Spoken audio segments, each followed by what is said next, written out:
বাংলাদেশে গত 15 বছর ফ্যাসিস্ট শেখ হাসিনার আমলে মানবাধিকার পরিস্থিতি ছিল খুবই উদ্বেগজনক ও রোমহর্ষক।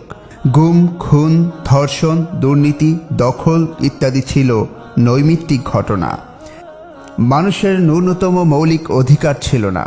সরকারের অন্যায়ের প্রতিবাদকারী ও বিরোধী রাজনৈতিক দলের সদস্যদের জন্য নির্যাতন ছিল খুবই স্বাভাবিক ঘটনা। 1. ক্রসফায়ার ও বিনা বিচারে হত্যা। মানবাধিকার সংস্থা, আইন ও সালিশ কেন্দ্র এবং অধিকারের তথ্য মতে আইন শৃঙ্খলা বাহিনীর হাতে 2009 সালে 229 জন, 2010 সালে 127 জন, 2011 সালে 84 জন, 2012 সালে 70 জন, 2013 সালে 455 জন, 2014 সালে 172 জন, 2015 সালে 192 জন, 2016 সালে 195 জন, 2017 সালে 164 জন, 2018 সালে 475 জন, 2019 সালে 376 জন, 2020 সালে 220 জন, 2021 সালে 107 জন, 2022 সালে 31 জন ও 2023 সালে 24 জন ক্রসফায়ারে নিহত হন। 2024 সালে 2127 জনকে হত্যা করে ফ্যাসিস্ট শেখ হাসিনা। সব মিলিয়ে 15 বছরে ফ্যাসিস্ট শেখ হাসিনা সরকার খুন করেছে 5048 জন মানুষকে। 2. বিচারিক হত্যাকাণ্ড। শেখ হাসিনার ফ্যাসিবাদী সরকার শুধু বিচার বহির্ভূত হত্যাকাণ্ড নয়, বিচারিক হত্যাকাণ্ডও ঘটিয়েছে। আদালতের কাঁধে বন্দুক রেখে হত্যা করেছে এদেশের ইসলামপন্থী জাতীয় নেতাদের। শেখ হাসিনা সরকার যুদ্ধাপরাধের বানোয়াট অভিযোগ এনে হাস্যকরভাবে বিচার প্রক্রিয়া চালিয়ে হত্যা করেছে 6 জন জাতীয় নেতাকে। কারাগারে রেখে নির্যাতন করে বিনা চিকিৎসায় মৃত্যুর দিকে ঠেলে দিয়েছে আরও বেশ কজন জাতীয় নেতাকে। সাক্ষীরা যাতে সাক্ষ্য দিতে না পারে সেজন্য সাক্ষীদের গুম করেছে। একজন সাক্ষী সুখরঞ্জন বালিকে আদালত প্রাঙ্গণ থেকে তুলে নিয়ে ভারতের কারাগারে বন্দি করে রেখেছে। আইনজীবী হয়রানি করে ভয়ভীতি দেখিয়ে বিচার কার্যক্রম থেকে দূরে সরিয়ে রাখতে চেয়েছে, বিচারকদের চাপ দিয়ে ফাঁসির রায় দিতে বাধ্য করেছে। স্কাইপ কেলেঙ্কারির মাধ্যমে আমরা জেনেছি কিভাবে শেখ হাসিনা সরকার জাতীয় নেতৃবৃন্দদের খুনের পরিকল্পনা করেছে। শেখ হাসিনার ফ্যাসিস্ট সরকার একে একে ফাঁসি দিয়ে খুন করেছে শহীদ আব্দুল কাদের মোল্লা, শহীদ মোহাম্মদ কামারুজ্জামান, শহীদ আলী আহসান মোহাম্মদ মুজাহিদ, শহীদ সালাউদ্দিন কাদের চৌধুরী, শহীদ মাওলানা মতিউর রহমান নিজামী, শহীদ মীর কাশেম আলীকে। কারাগারে নির্যাতন করে বিনা চিকিৎসায় একে একে মৃত্যুর দিকে ঠেলে দিয়েছে শহীদ মাওলানা AKM ইউসুফ, শহীদ অধ্যাপক গোলাম আজম, শহীদ মাওলানা আব্দুস সুবহান, শহীদ মাওলানা আব্দুল খালেক মণ্ডল ও শহীদ আল্লামা দেলাওয়ার হুসাইন সাইদিকে। 3. গুমের স্বর্গরাজ্য। আইন শৃঙ্খলা বাহিনীর হাতে গুমের সংখ্যাও অনেক। এর বেশিরভাগই হল বিরোধী দলীয় রাজনৈতিক নেতাকর্মী। আয়নাঘর নামের টর্চার সেল বানিয়ে সেখানে বছর বছর ধরে মানুষদের আটকে রেখেছে। আইন সালিশ কেন্দ্র ও অধিকারের তথ্য মতে 2009 সালে 3 জন, 2010 সালে 18 জন, 2011 সালে 31 জন, 2012 সালে 26 জন, 2013 সালে 54 জন, 2014 সালে 88 জন, 2015 সালে 66 জন, 2016 সালে 97 জন, 2017 সালে 86 জন, 2018 সালে 122 জন, 2019 সালে 34 জন, 2020 সালে 31 জন, 2021 সালে 23 জন, 2022 সালে 21 জন, 2023 সালে 52 জন মানুষ গুম হয়েছেন। 15 বছরে শেখ হাসিনার আমলে মোট গুম হয়েছেন 752 জন। কারাগারে নির্যাতন করে হত্যা। শেখ হাসিনা সরকার বহু রাজনৈতিক নেতাকে জেলে বন্দি রেখে বিনা চিকিৎসায় নির্যাতন করে হত্যা করেছে। এর অন্যতম শিকার বাংলাদেশের শ্রেষ্ঠ মুফাসসির শহীদ আল্লামা দেলাওয়ার হুসাইন সাঈদী।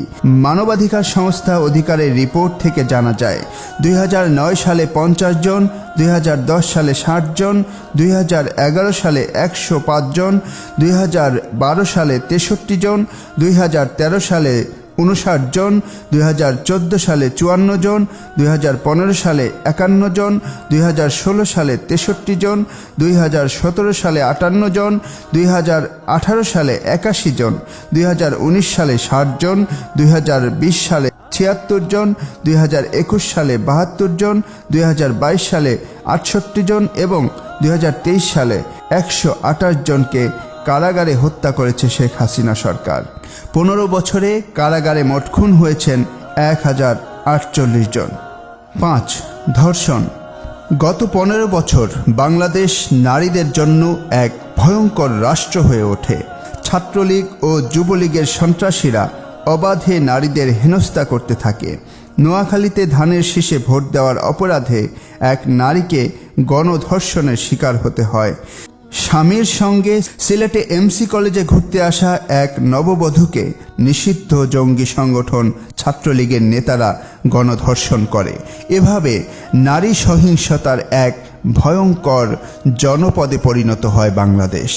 মানবাধিকার সংস্থা অধিকারের রিপোর্ট থেকে জানা যায় 2009 সালে 176 জন, 2010 সালে 214 জন, 2011 সালে 239 জন, 2012 সালে 197 জন, 2013 সালে 236 জন, 2014 সালে 227 জন, 2015 সালে 277 জন, 2016 সালে 212 জন, 2017 সালে 203 জন, 2018 সালে 177 জন, 2019 সালে 294 জন, 2020 সালে 345 জন, 2021 সালে 283 জন, 2022 সালে 936 জন এবং 2023 সালে 573 জন ধর্ষণের শিকার হয়েছে। 15 বছরে স্বৈরাচারী শেখ হাসিনার আমলে ধর্ষণের শিকার হয়েছেন মোট 4589 জন নারী এবং এসব ঘটনার অধিকাংশেরই কোনো বিচার হয়নি। 6. সংবাদ মাধ্যমের কণ্ঠরোধ। সংবাদপত্র হলো সমাজের দর্পণ। পুরো পৃথিবীতে সাংবাদিকতাকে একটা নিরাপদ পেশা হিসেবেই বিবেচনা করা হয়, কিন্তু বাংলাদেশে গত 15 বছরে এটি বেশ চ্যালেঞ্জিং পেশায় পরিণত হয়। শেখ হাসিনার নির্ধারিত ছকের বাইরে গেলেই সংবাদ মাধ্যম ও সাংবাদিকদের উপর নেমে আসে অবর্ণনীয় নির্যাতন। ফ্যাসিস্ট শেখ হাসিনার আমলে মোট 59 জন সাংবাদিক খুন হন। নির্যাতনের শিকার হন 705 জন সাংবাদিক। 2013 সালে দৈনিক আমার দেশ, দিগন্ত টিভি, চ্যানেল 1, সিএসবি, ইসলামিক টিভির পর একসঙ্গে 35টি অনলাইন পোর্টাল বন্ধ করে দেওয়া হয়। পুলিশের সহায়তায় ইটিভি দখল করে নেয় এস আলম গ্রুপ। দৈনিক সংগ্রামের প্রবীণ সম্পাদক আবুল আসাদকে হেনস্থা করা হয় এবং অন্যায়ভাবে গ্রেপ্তার করা হয়। দৈনিক সংগ্রাম অফিস ভাঙচুর করা হয়। ওয়ার্ল্ড প্রেস ফ্রিডম ইন্ডেক্স 2023 এর সূচক দেখলেই বাংলাদেশের সংবাদ মাধ্যমের স্বাধীনতা সম্পর্কে ধারণা পাওয়া যায়। এ সূচকে পৃথিবীর 180টি দেশের মধ্যে বাংলাদেশের অবস্থান 163তম।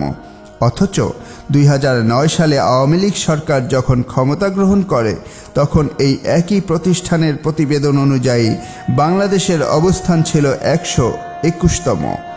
7. সীমান্তে হত্যা। শেখ হাসিনা সরকারের নতজানু পররাষ্ট্রনীতির ফলে গত 15 বছরে সীমান্ত হত্যায় নাকাল হয়েছে বাংলাদেশ। কোনো যুদ্ধকালীন অবস্থা ও শত্রু রাষ্ট্রের সীমান্তেও এত খুনের ঘটনা ঘটে না যা ঘটেছে বাংলাদেশ ভারত সীমান্তে। মানবাধিকার সংস্থা অধিকারের তথ্য মতে সীমান্তে ভারতীয় বাহিনীর হাতে 2009 সালে 77 জন, 2010 সালে 72 জন, 2011 সালে 62 জন, 2012 সালে 100 জন, 2013 সালে 79 জন, 2014 সালে 68 জন, 2015 সালে 60 জন, 2016 সালে 36 জন, 2017 সালে 39 জন, 2018 সালে 24 জন, 2019 সালে 40 জন, 2020 সালে 27 জন, 2021 সালে 12 জন, 2022 সালে 21 জন এবং 2023 সালে 28 জন খুন হয়েছে। ভারতীয় সীমান্ত রক্ষা বাহিনী বিএসএফের গুলিতে গত 15 বছরে খুন হয়েছেন 761 জন বাংলাদেশি নাগরিক। 8. সড়কে মৃত্যুর মিছিল। নৌ, সড়ক ও রেলপথ রক্ষা জাতীয় কমিটি, যাত্রী কল্যাণ সমিতি, আশোক, নিরাপদ সড়ক চাই ইত্যাদি অনেকগুলো প্রতিষ্ঠানের বার্ষিক রিপোর্ট পর্যালোচনা করে দেখা যায় গত 15 বছরে স্বৈরাচারী শেখ হাসিনার অদক্ষতা, অপশাসন ও দুর্নীতির ফলে সড়ক দুর্ঘটনায় মৃত্যুবরণ করে প্রায় 1,07,000 জন। এর মধ্যে 2009 সালে 4,958 জন, 2010 সালে 4,646 জন, 2011 সালে 5,928 জন, 2012 সালে 5,954 জন, 2013 সালে 6,813 জন, 2014 সালে 8,798 জন, 2015 সালে 8,642 জন, 2016 সালে 6,700 জন, 2017 সালে 7,397 জন, 2018 সালে 7,796 জন, 2019 সালে 7,855 জন, 2020 সালে 6,686 জন, 2021 সালে 7,809 জন, 2022 সালে 9,951 জন এবং 2023 সালে 7,902 জন। বাংলাদেশ এক ভয়ঙ্কর পথ পরিক্রমা পাড়ি দিয়ে 2024 সালের 5 আগস্ট ছাত্র জনতার গণ অভ্যুত্থানে আলোর মুখ দেখেছে। গত 15 বছরের মানবাধিকার রিপোর্টে আমরা তার খুব সামান্য অংশই তুলে ধরতে সক্ষম হয়েছি। সব বাধা পেরিয়ে আমরা যেভাবে স্বৈরাচারের পতন ঘটিয়েছি, সেভাবে আমরা নতুন মানবিক বাংলাদেশ গঠনে সক্ষম হব ইনশাআল্লাহ।